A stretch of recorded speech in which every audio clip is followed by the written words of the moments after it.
बंधु आज हाथ जोड़ करके प्रश्न किया, गुरुदेव कौन कौन ऐसे भक्त हैं जो इस कथा को सुन करके डर जाते हैं।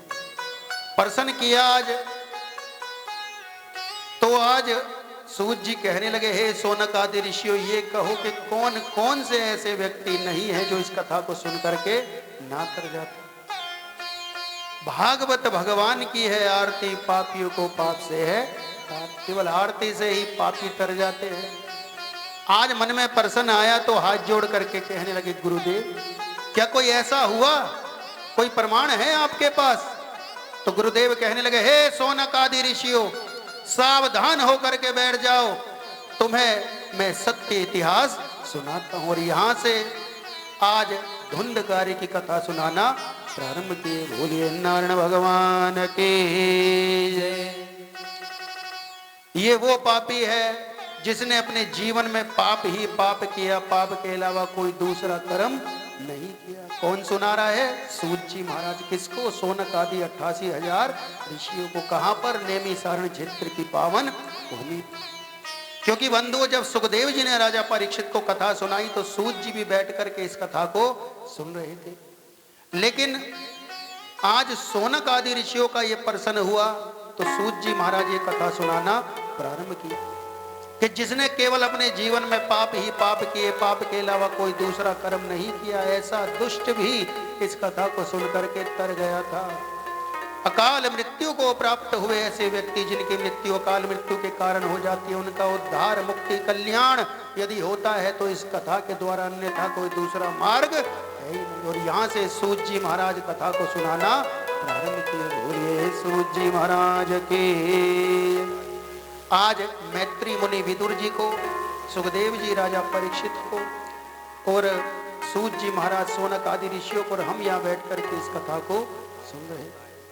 तुंगभद्रा नदी के तट पर आत्मदेव नाम के एक ब्राह्मण, हम महात्मा की कथा को सुन रहे हैं बंधु। इसलिए मन से, हृदय से, भाव से इस कथा को सुनना हमें अति आवश्यक है।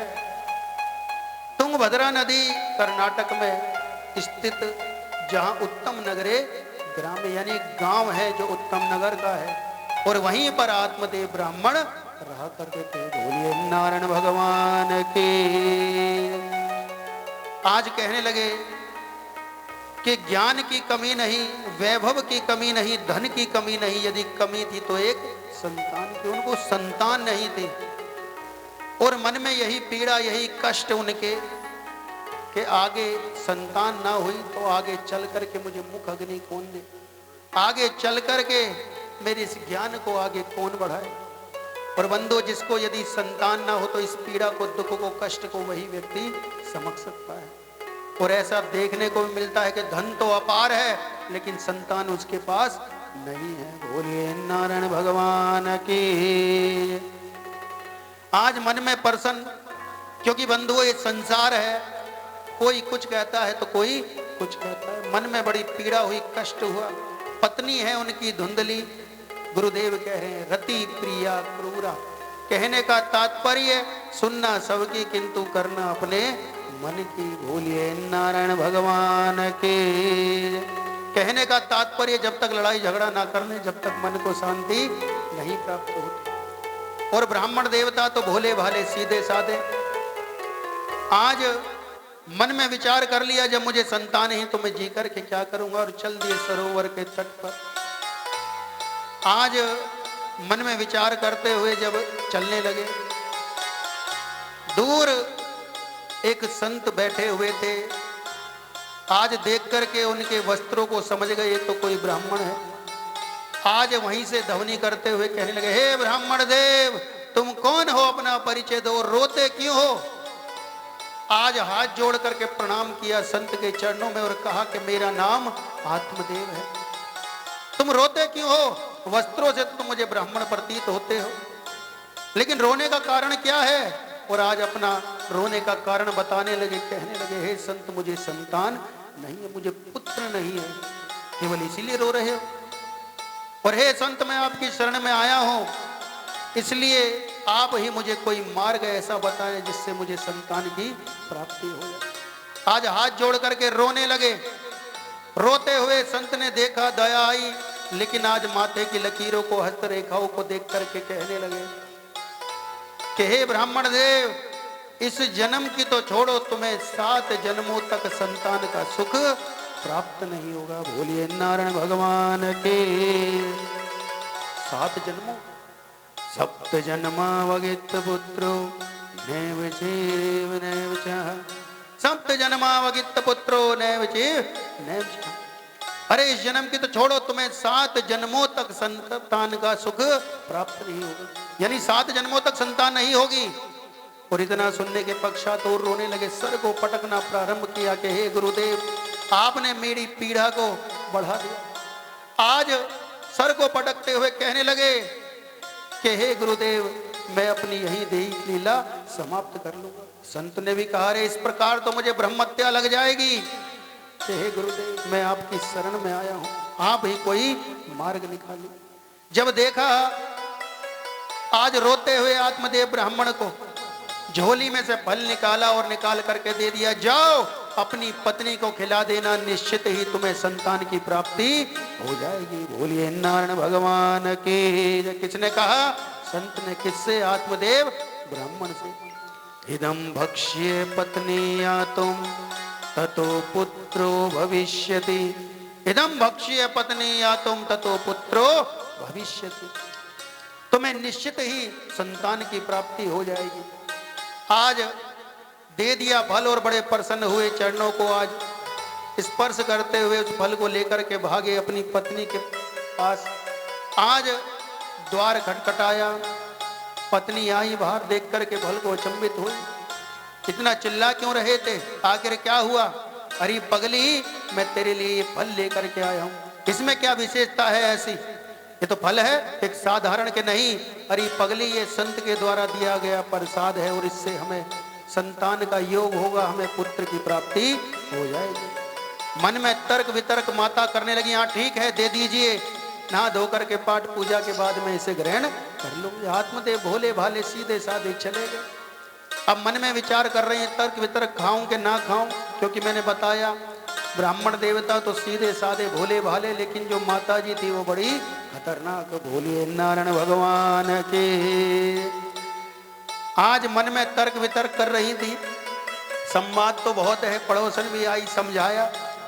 अब मन में विचार कर रही है, उधव बढ़ जाएगा, खाने पीने का परहेज, क्योंकि खाने पीने में बड़ी निपुण थी वो। अब भैया खाने पीने का परहेज कैसे करेंगे, सोने बैठने में भी परेशानी इत्यादि होगी। और फिर ये सोचने लगी कि यदि ऐसा हुआ तो मेरे घर के कार्यों को कौन करेगा। अब पड़ोसन ने भी समझा रही, पगली तेरी जो नंद है उसको तो वैसे भी बुलाएगी, संवाद है नंद का भैया, हर एक कोई बुलाता ही है। अब मन में विचार आया, जैसे सुना नंद को नाम, अब तो भैया मैया आग बोला है गई। मैया कह रही है बस नंद को ही नाम मत लियो। पिछली बार आई वो सबरे धने लेकर गए, मेरी जो नंद है वो 1 नंबर की चोटी है। बोलिए नारायण भगवान के। अब तो भैया माता जी के मन में जो आए माता जी कहे। आत्मदेव तो भोले भाले सीधे साधे, नंद का नाम सुन करके और आग बबूला हो गई माता। अब तो पड़ोसन भी कह रही है, बहन तुम जानो और तुम्हारा काम जाने, चली गई। क्योंकि होता क्या है कि कई व्यक्ति ऐसे होते हैं, सुनते सबकी हैं लेकिन करते अपने मन की। कितना भी आप उन्हें समझा लें। अब बहन भी थी, आई हुई थी उस समय पर, छोटी बहन। अब छोटी बहन के मन में यही विचार कि बहन तुझ पर संतान नहीं है और मुझ पर धन नहीं है। एक काम करना बहन, होने वाली जो संतान होगी मैं तेरे अर्पण कर दूंगी, उसके बदले में मैं तुझे थोड़ा धन मुझे दे देना, धन की आवश्यकता है, इस पीड़ा से भी तू बच जाएगी। अब मन में विचार आया तो कहने लगी, हाँ बहन ये ठीक रहेगा। यानी कहने का तात्पर्य कि दोनों बहनों की योजना आज बन गई। और आत्मदेव भोले भाले सीधे साधे, लेकिन मन में विचार आया, बहन इस फल का क्या करूं?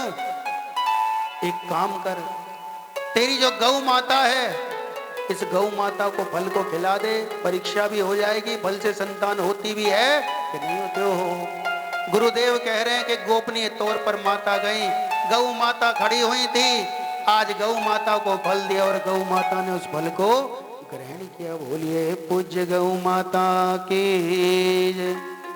आज बंधु एक एक दिन, एक एक पल, एक एक क्षण आत्मदेव आज ब्राह्मण गिन रहे हैं, क्योंकि जिसको संतान ना हो ना बंधु, और यदि उसे कोई भी मार्ग आप बताएं, कहीं तक का भी बताएं, तो वो व्यक्ति पहुंच जाता है। ऐसे स्त्री पुरुष जिनको संतान नहीं है वही जानते हैं इस पीड़ा को, दुख को और कष्ट को। एक एक पल, एक एक क्षण गिन रहे थे। आज समय आया, धुंधली की जो बहन है उसको एक पुत्र की प्राप्ति हुई, ला करके दे दिया हाथों में। आत्मदेव के बड़े प्रसन्न हुए, हृदय से उस पुत्र को लगा लिया। आज समय व्यतीत हुआ ठीक 3 माह बाद। गौ माता को चारा डालने के लिए गए तो देखा गौ माता से भी एक पुत्र की प्राप्ति हुई। आज पूरा शरीर तो बालक जैसा, लेकिन कान उनके गौ माता